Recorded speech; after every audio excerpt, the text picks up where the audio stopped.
15장의 내용은 2절에서부터 4절까지가 마지막 설교였는데 그것의 제목은 결국엔 우리가 부를 노래라는 제목으로 설교를 하나님 말씀을 전했습니다. 이것이 이제 15장 2절에서 4절에 나오는 이 찬양의 제목이 어떤 이제 흐름을 따라서 나왔느냐 하면 요한계시록 12장에는 그리스도의 탄생을 예견하는 것으로 시작이 되고 14장에서 최후의 심판을 언급합니다. 자, 12장에 그리스도께서 탄생하시는 장면들이 등장하고 14장에는 최후의 심판을 언급을 하죠. 그러면 12장과 13장, 그리스도의 탄생이 예견된 이후에 12장과 13장, 14장은 최후의 심판에 관한 것이니까 12장과 13장에는 어떤 게 등장하느냐 하면 사탄과 그의 동지라고 할 수 있는 두 짐승이 등장을 합니다. 12장과 13장은 그렇게 사탄과 두 짐승에 관한 이야기들이 등장을 하는데 사탄과 두 짐승이 무엇을 하느냐 하면 신자들을 박해하죠. 신자들은 박해를 받지 않는 사람들이 아닙니다. 그리스도를 믿는 신자들은 다 박해를 받는 사람들입니다. 그런데 이 박해의 목적이 무엇이냐 하는 거죠. 자, 어려움을 당하는 거를 좋아하는 사람은 아무도 없습니다. 이상한 정신병이 있는 사람들 외에 자기가 막 고통을 받으면 기분이 좋아. 이런 사람 누가 있겠어요? 박해는 우리를 괴롭게 하는 여러 가지 술책이나 아니면 경제적이든 물리적이든 어떤 것들은 왜 주어지느냐 하면 이 두 짐승에 의해서 신자들이 두 짐승을 따르도록 하기 위함입니다. 즉 박해는 우리가 가지고 있는 신앙을 흔들고 우리가 가지고 있는 신앙을 못 믿게 하는 것이죠. 간단하게 말하면 그리스도에 대한 우리의 믿음을 흔들게 만들기 위해서. 그래서 눈에 보기에는 좋아 보이고 편해 보이는 이 두 짐승을 따르는 결과적으로는 사탄을 따르는 자들로 만들기 위해서 우리를 박해하는 것입니다. 14장은 그래서 어떤 결론에 도달하느냐 하면 박해받는 신실한 자들, 우리가 박해 중에도 우리의 믿음을 지키고 하나님의 언약에 신실하게 살아간다면 마지막에 무엇이 주어지느냐 했을 때 14장에서 가르치는 게 바로 마지막에 하나님께서 상을 주실 것이다 하는 거예요. 그리고 이 하나님께서 끝까지 우리의 믿음을 지킨 자들에게 주시는 상 중에 하나는 또 뭐가 있느냐 하면 짐승과 그를 따르는 자들에 대한 처벌, 심판이 거기에 있는 것이죠. 우리가 간혹 살아가면서 경험하게 되는 어려움들 혹은 불공정 또는 부정의 같은 것들이 우리를 괴롭게 합니다. 우리가 살아가면서 죽을 때까지 우리는 평생 동안 그러한 불공평이나 불공정이나 우리의 여러 가지 어려움들을 당하게 될 터인데 그런 우리의 삶에 우리가 바라는 것이 뭐냐 하면 정의로움이 실현되고 내가 당하는 이 어려움들이 해결되기를 바라는 것인데 최종적으로 결국은 그렇게 될 것입니다. 그래서 마지막에 그러니까 14장에는 짐승에 대한 성도들의 승리와 그리고 15장 2절에서 4절까지 보면 바로 하나님에 대한 찬양으로 끝이 나는 것이죠. 이것 자체가 그러니까 우리의 믿음을 신실하게 지켜나갈 때에 우리가 마음껏 신앙생활을 잘 할 수 있는 게 아니라 계속해서 어려움이 주어지되 하나님께서는 우리의 신실함에 대한 합당한 상을 내리실 것이다. 그리고 그 상에는 반드시 믿지 않는 자들 혹은 사탄이나 두 짐승에 대한 심판이 포함될 것이다 라고 하는 게 계속해서 반복적으로 일어납니다.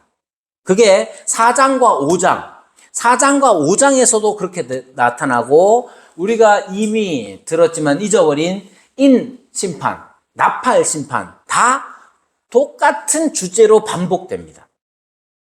그래서 14장에서부터 15장 4절까지도 마찬가지로 실제적인 미래의 최후 심판과 상에 대한 진술이 기록되어져 있는 것이죠.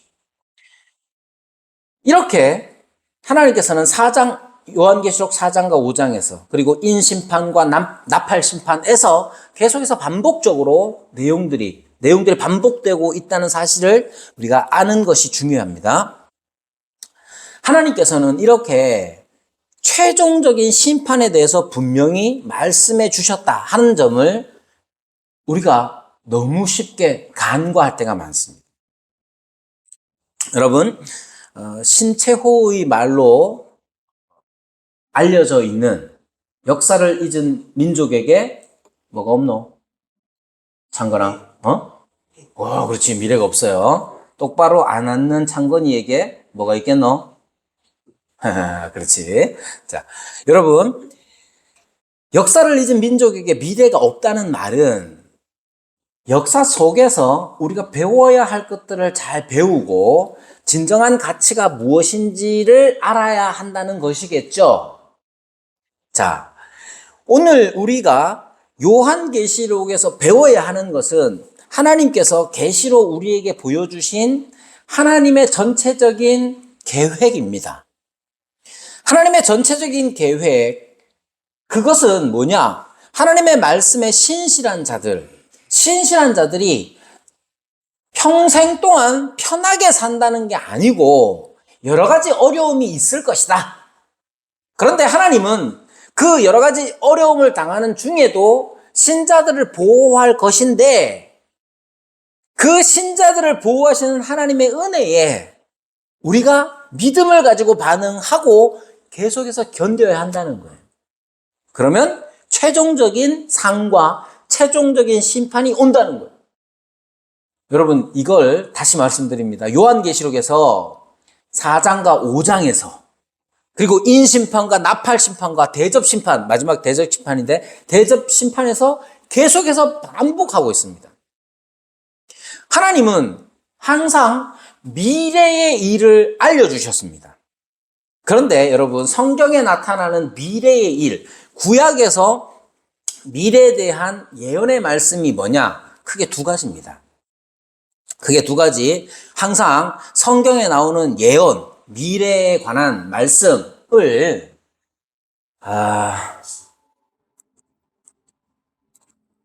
로또 번호 정도로 생각하는 건 큰 잘못입니다. 성경에서 미래에 관하여서 말씀하실 때 두 가지를 말씀합니다. 뭐냐? 첫 번째, 심판이 있을 것이다. 두 번째, 구원이 있을 것이다. 두 가지를 말합니다. 장래의 일에 관하여서 누군가가 점치고 미래의 일을 알려준다? 자, 여러분이 알고 싶은 미래의 일 뭡니까? 제가 새로운 사업을 하려고 하는데 이게 잘 될까요? 궁금할 수 있죠? 그럼 어떻게 해야 됩니까? 열심히 일하죠. 일해야 돼요. 데이터 분석하고. 근데 어떤 경우는 용하다는 권사님을 찾아가거나 기도 많이 한다는 목사님을 찾아가서 제가 이 일을 하면 잘 될까요? 라고 묻는 거, 그거 구약에서 어떻게 말하느냐 하면 돌로 쳐 죽이라고 합니다. 여러분 개인적으로 뭘 해야 잘 먹고 잘 살 것인지에 관한 그러한 미래는 하나님이 알게 하시지 않습니다. 그런데 하나님께서 분명히 미래에 관하여서 분명하게 예언하시는 바는 두 가지, 심판과 구원입니다. 자, 어떻게 하면 심판을 받느냐? 장건이가 오늘 저한테 심판을 받을까요? 안 받을까요? 장건이가 지금부터 이제 조심 안 하면 심판을 받게 되겠죠? 여러분, 이와 같습니다. 구약에서 말하는 심판에 대한 예언이라는 건 하나님께서 이미 이스라엘과 언약을 맺으시면서 약속하신 것이 있어요. 간단하게 말하면 나는 너의 하나님이 되고, 언약이라는 것이 하나님과 이스라엘 간의 약속을 맺는 거예요. 나는 너의 하나님이 되고 너는 나의 백성이 되고, 그리고 내가 너의 하나님이라면 너는 나에게 어떻게 해야 되느냐? 내가 너의 하나님이기 때문에 나는 너에게 어떻게 하겠다 하는 게 언약의 핵심이에요. 그런데 하나님의 백성이 하나님을 향하여 해야 하는 일, 하나님께서 그 백성을 향하여 요구하시는 일들을 잘 지키면 어떻게 되겠어요?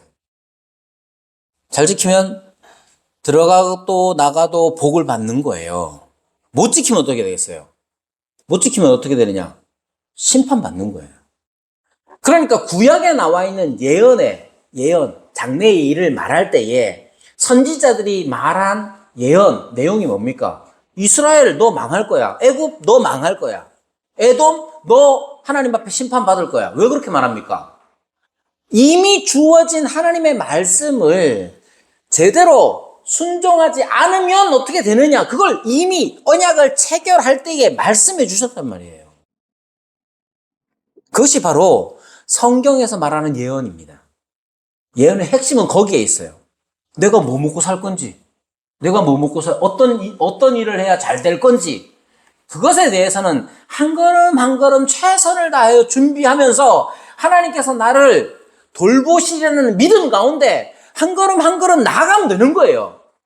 장래의 일을 왜 안 알려주시느냐? 우리가 앞으로 뭘 먹고 살아야 하는지, 우리 정화가 지금 큰 고민입니다.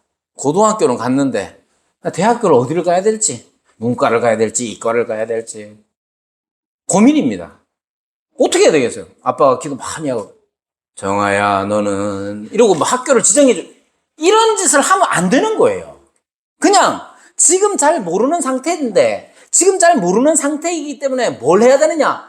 최선을 다해서 주님을 의지하고 주께서 내 걸음걸음을 인도해 주시리라 믿고 기도하면서 부지런히 자기의 몫을 잘 해나가는 게 우리의 삶의 방식이에요.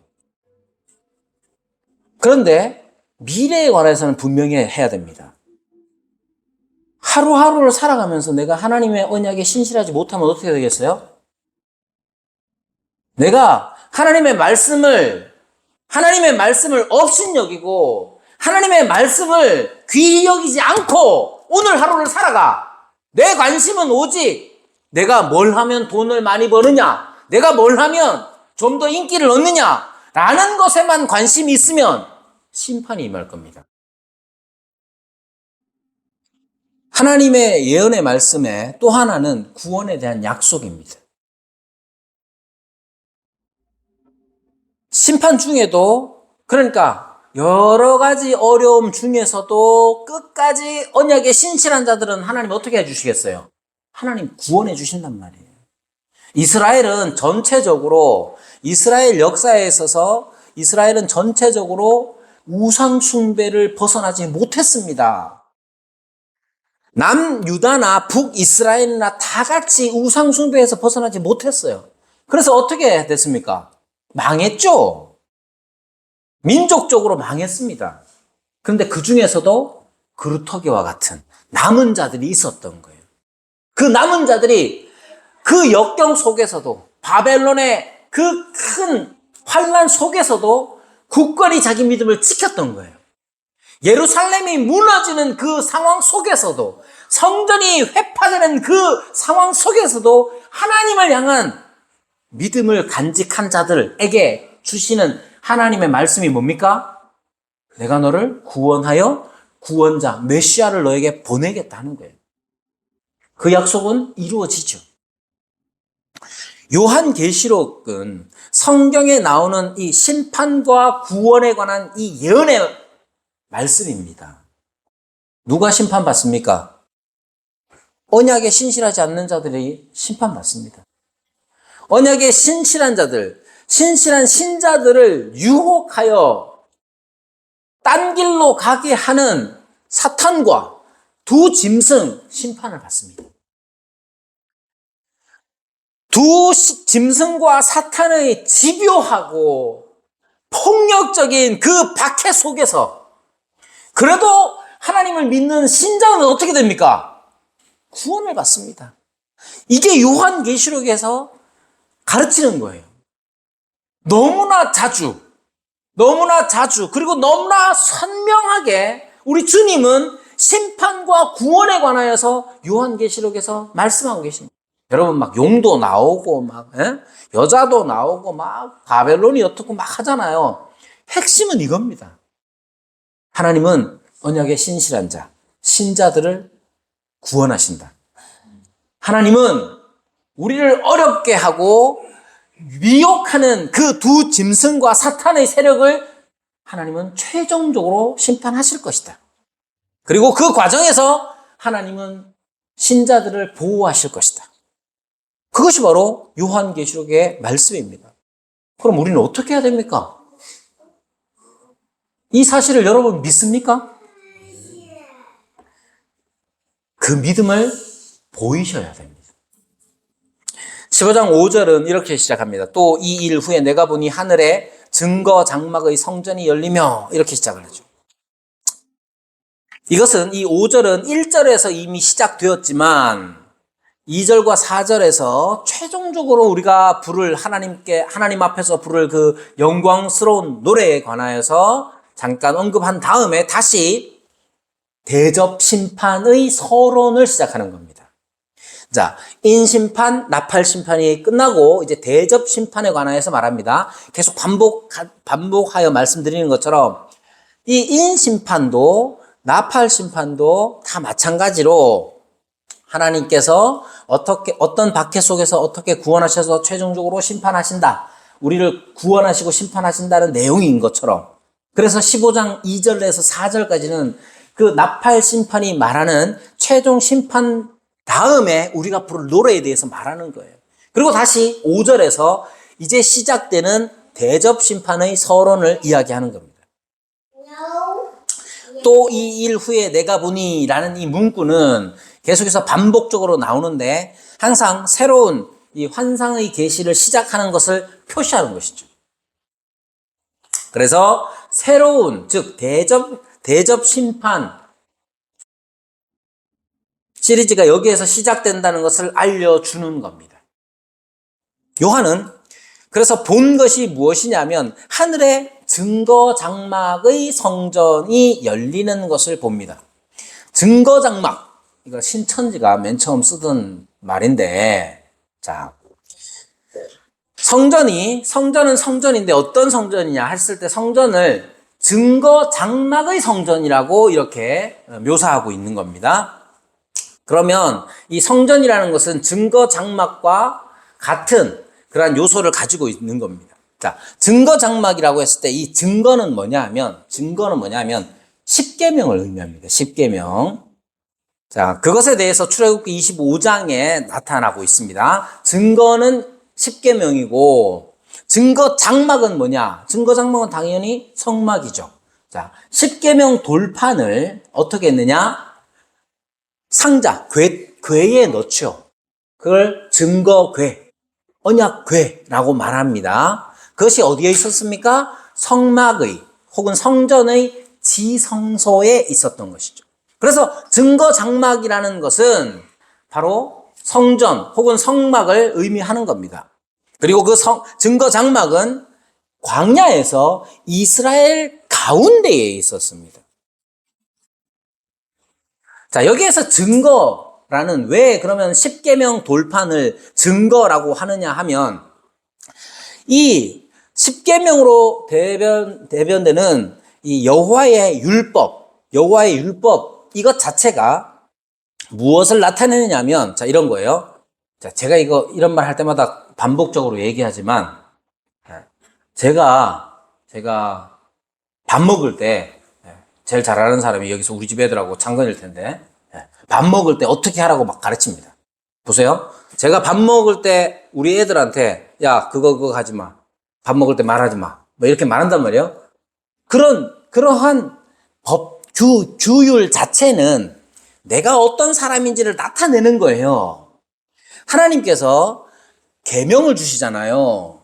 하나님께서 주시는 이 계명, 거짓말하지 말라부터 시작해서 이 10가지 계명 자체는 하나님이 어떤 분이시냐, 하나님의 뜻, 하나님의 의로우신 뜻을 계시하는 겁니다. 그래서 10계명 돌판 자체가 증거라고 하는 것은 이 10계명을 보면 하나님이 어떤 분이신지를 아는 거예요. 그래서 증거라고 하는 겁니다. 그리고 여러분, 이 10계명 돌판이 언약궤 안에 있고, 이 언약궤가 있는 이 성막 자체가 광야에서 이스라엘 한가운데 있었던 것 자체가 하나님께서 그들 중에 거하시며 하나님을 계시하신다는 사실을 알려주는 겁니다. 그러니까 하나님께서 어떤 분이시냐 하는 것들을 잘 나타내는 것이죠. 또한 장막이라는 것은 그 장막 안에, 증거 장막 안에 어떤 일이 일어나느냐 하면, 증거 장막, 성막의 가장 중요한 역할이 뭡니까? 하나님께서 이스라엘과 함께 하시면서 이스라엘의 죄를 속하신다는 사실을 알려주죠. 그러니까 이 장막은, 증거 장막은 자체가 하나님의 긍휼하심을 나타내는 겁니다. 자, 하나님의 증거 장막 자체는 바로 하나님이 어떤 분이시며 하나님의 긍휼하심이 또한 어떤 것인지를 나타내는 겁니다. 그런데 여기에서 오늘 본문에서 장막은 하나님의 심판을 증언합니다.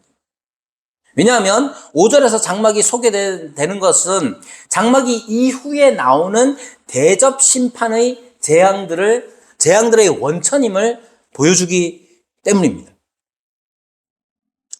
그리고 여기에 증거라는 것 자체는 결국은 예수님의 증거도 여기에 포함되는 겁니다. 이렇게 증거 장막 5절에서 사도 요한이 본 것은 하늘에 증거 장막의 성전이 열렸다 하는 거예요. 그리고 그 증거 장막 자체가 하나님이 어떤 분이시며 하나님의 긍휼하심을 나타낼 뿐만 아니라 예수의 증거로서 바로 이어지는 하나님의 심판에 대해서도 나타내는 것이죠. 6절에는 7 재앙을 가진 7 천사가 성전으로부터 나와 맑고 빛난 세마포 옷을 입고 가슴에 금띠를 띠었다라고 하는 것을 나타냅니다.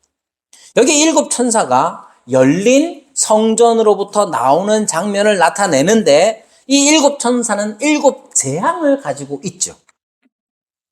이 7 재앙이라는 이 표현 자체는 6절을 포함해서 4번에 걸쳐서 대접 심판의 처벌이 7 재앙으로 불립니다. 15장에 보면 1절과 6절과 8절에 나오고 또 21장에도 나옵니다. 이 7 재앙이라는 것이 잘 나타내는 데가 또 구약이 어디 있느냐 하면, 항상 말씀드리잖아요. 요한계시록에서 뭔가 등장을 하면 그것이 구약에서 어떻게 나타냈는지를 알아야 돼요.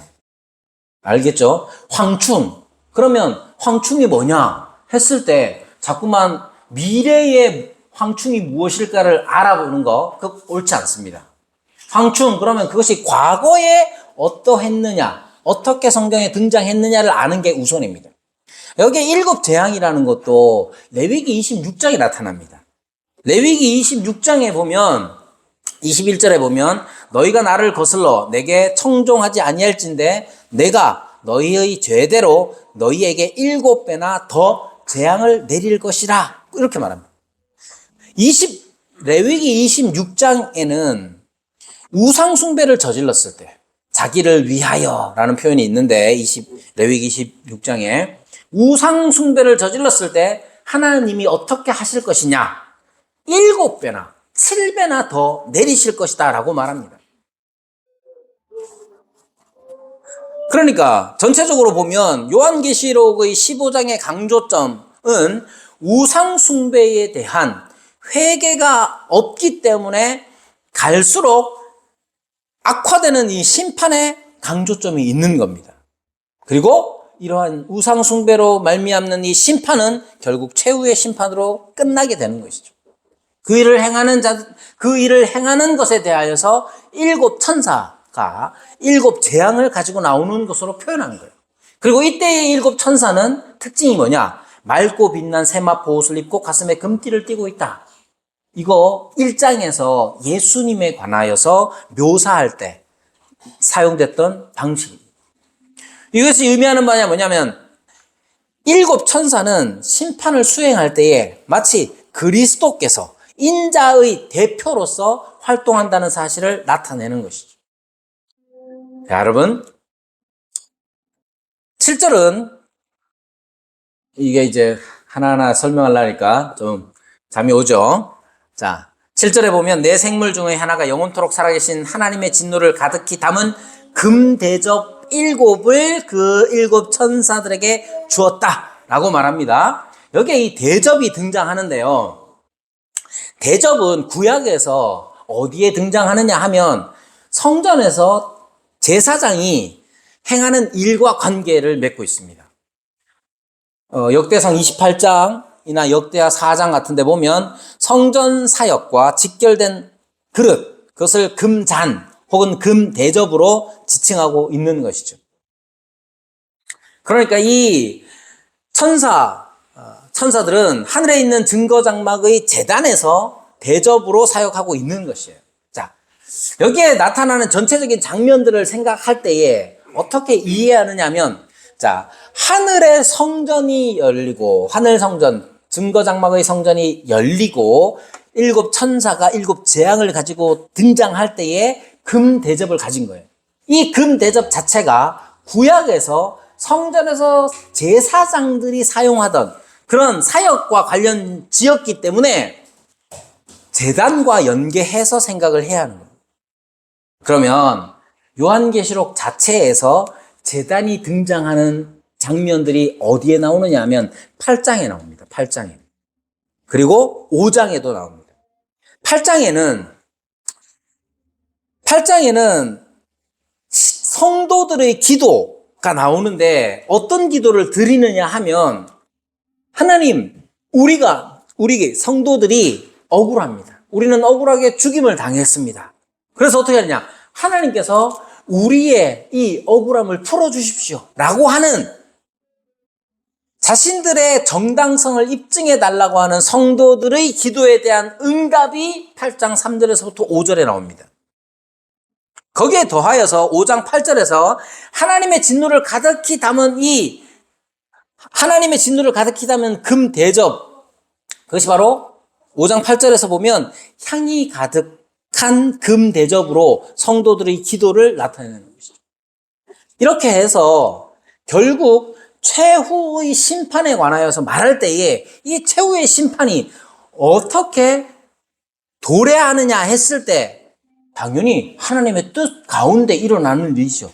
하나님은 그것을 정하셨다. 당연히 그렇죠. 그러나 그 과정에서 성도들의 기도와 성도들의 기도에 대한 응답 자체가 빠지지 않는 거예요.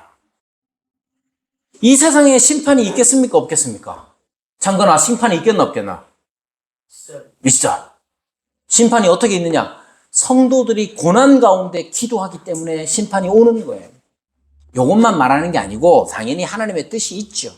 이미 하나님께서 우리에게 계시한 대로 하나님께서 믿음을 지킨 자들에게 상을 주시고 하나님께서 그 과정에서 고난받는 자들을 보호하시되 성도를 괴롭게 하는 자들, 성도를 유혹하고 미혹하여서 그 신앙에서 떠나게끔 만들려고 하는 악한 세력, 사탄에 대하여 심판하신다는, 성도들은 고난 가운데 하나님 앞에 보호해 주실 것을 구할 뿐만 아니라 우리를 박해하고 우리를 어렵게 하는 저자들이, 사탄이, 저 짐승이 하나님 앞에 심판받을 것을 구하는 거예요. 그 기도의 응답으로 하나님은 이 땅에 심판을 내리시는 겁니다. 그래서 이 7절에 나오는 이 대접은 죄인들을 처벌하기 위하여 임하는 하나님의 진노를 상징하는 것입니다. 8절은 이렇게 마무리합니다. 8절은 하나님의 영광과 능력으로 말미암아 성전에 연기가 가득 차매 일곱 천사의 일곱 재앙이 미치기까지는 성전에 능히 들어갈 자가 없더라. 여기에 이 성전의 연기라는 것 자체는 출애굽기 40장 성막이 완성되었을 때에, 그리고 성전이 완성됐을 때 열왕기상 8장이나 역대하 5장 같은 것에서 나타나죠. 그래서 이 연기라는 것 자체가 우리가 불 때면 나오는 연기를 의미하는 게 아닙니다. 다르게 표현하면 구름, 쉐키나, 구름 혹은 영광, 빛나는 구름과 같은 하나님의 임재의 영광, 가득 찬 영광을 나타낼 때에 말하는 거예요. 이사야 6장에도 그것이 나타나죠. 이사야 6장에 4절 같은 데 보면 성전에 연기가 충만했다고 말합니다. 그러면 이렇게 하나님의 영광이 충만할 때의 특징이 뭐냐 하면 출애굽기 40장에도 하나님이 모세에게 성막을 지으라고 해서 성막을 다 지었어요. 하나님이 성막을 다 지었어요. 그때 하나님의 영광이 거기에 가득 찼어요.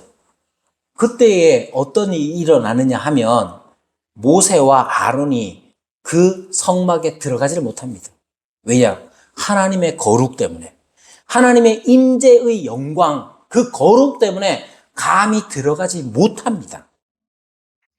여러분, 여기에 8절에서 하나님의 영광과 능력으로 말미암아 성전에 연기가 가득 찼다 했을 때 이 연기는 하나님의 영광과 능력에 관한 것이에요. 연결지어서 말씀드리자면 최종적으로 우리에게 이 세상에 임할 심판은 그냥 누가 잘못했는데 한 대 두드려 맞았다 정도가 아니라 하나님의 영광과 능력에 가득 찬 심판이라는 점을 강조하고 있는 겁니다. 그것이 얼마나 위험 있느냐 하면, 하나님의 심판이 얼마나 엄히하시냐 하면 감히 천사들도 들어가지 못할 정도예요. 하나님의 진노, 하나님의 심판하시는 이 진노가 얼마나 두려운 것인지 천상의 존재들, 천사들도 하나님의 임재 속에 들어갈 수가 없다는 거예요. 6절과 7절에 보면 천사들과 내 생물은 성전 밖에 있는 것이죠. 여기에서 우리가 반드시 기억해야 될 것, 잊지 말아야 할 것이 있는데 그것은 뭐냐 하면 하나님의 심판하시는 이 영광이 얼마나 위험 있는 것이냐. 간혹 담대하게 그래 나는 하나님한테 혼날란다, 하나님 앞에 심판받는 것에 대한 두려움이 없는 사람들이 간혹 있습니다. 여러분, 하나님의 심판이 이 세상에 온 인류를 향하여 하나님의 심판이 있을 것을 여러분 믿죠? 믿지? 잠깐. 여러분, 그 심판이 얼마나 엄위한가, 위험 있고 두려운 것이냐 했을 때 감히 하늘의 존재들, 천사들, 내생물들, 이들조차도 그 하나님의 엄위하심 때문에 그곳에 들어갈 수 없을 정도라고 말합니다. 하나님의 심판은 다 그렇습니다. 우리는 어떨까요? 우리는 본질적으로 하나님의 심판의 대상일 수밖에 없는 존재들입니다.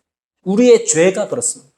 하지만 하나님의 독생하신 아들 예수 그리스도께서 우리를 위하여 중보하심으로 감히 가득한 성전에 가득한 그 하나님의 영광과 능력 속으로 우리를 이끌어 주시는 그 은혜를 우리가 받은 거예요. 만약에 이 그리스도의 이 중보하시는 사역이 아니라면 우리는 이 심판대 앞에 설 수밖에 없는 자라는 것을 잊으면 안 되는 것입니다. 여러분, 사람들은 역사를 통해서 배워야 한다고 늘 가르칩니다. 우리에게 일어난 일들을 돌아보는 것이죠. 여러분, 누가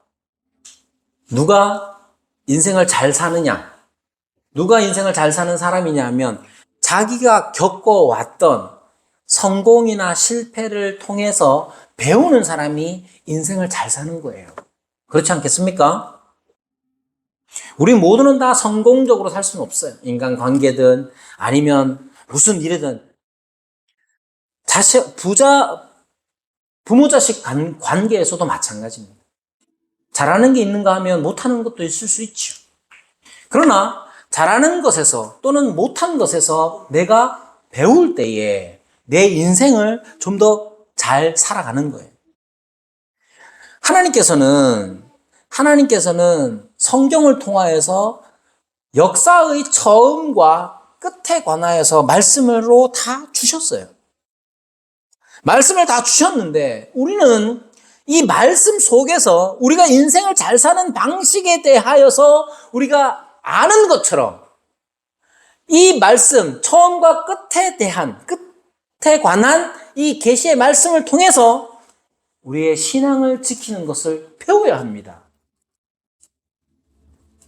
저는 직장 생활을 잘 안 해봐서 잘 모르지만 직장에서도 어떤 일들을 계획하면 계획을 수립하고 그 과정에 대한 점검들을 하고 최종 결론적으로 그 사업이 끝났을 때 그냥 끝난 걸로 그냥 끝내지 않습니다. 다시 결과를 평가해서 다음에는 어떻게 할 것인가를 살펴보잖아요. 우리의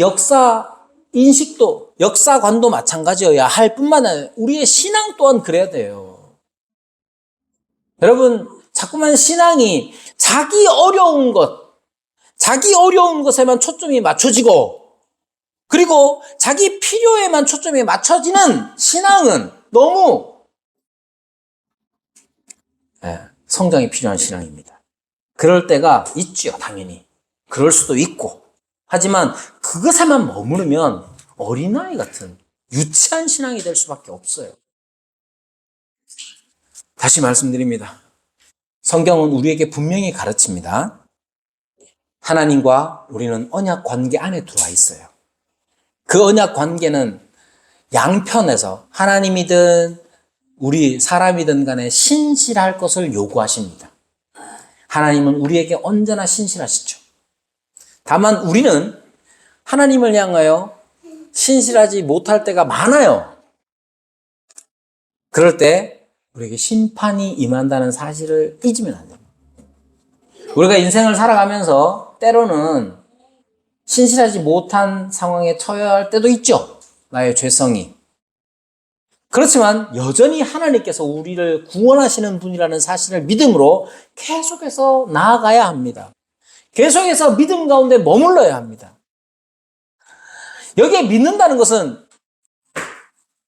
우리의 삶의 전반에 관한 문제입니다. 헌금할 때만 믿음이 필요한 게 아니잖아요. 차라리 헌금할 때 믿음을 발휘하는 게 더 쉬울지도 몰라요. 더 어려울 때가 뭐냐? 우리 안에, 우리 사람들 사이, 사람들의 관계 속에 하나님의 역사 믿어야 되죠. 언제 필요하냐? 사람을 용서할 때 믿음이 필요합니다. 사람을 사랑할 때도 믿음이 필요합니다. 하나님께서 우리에게 좋은 것을 주신다 했을 때 그 좋은 것은 나만 좋은 게 아니에요.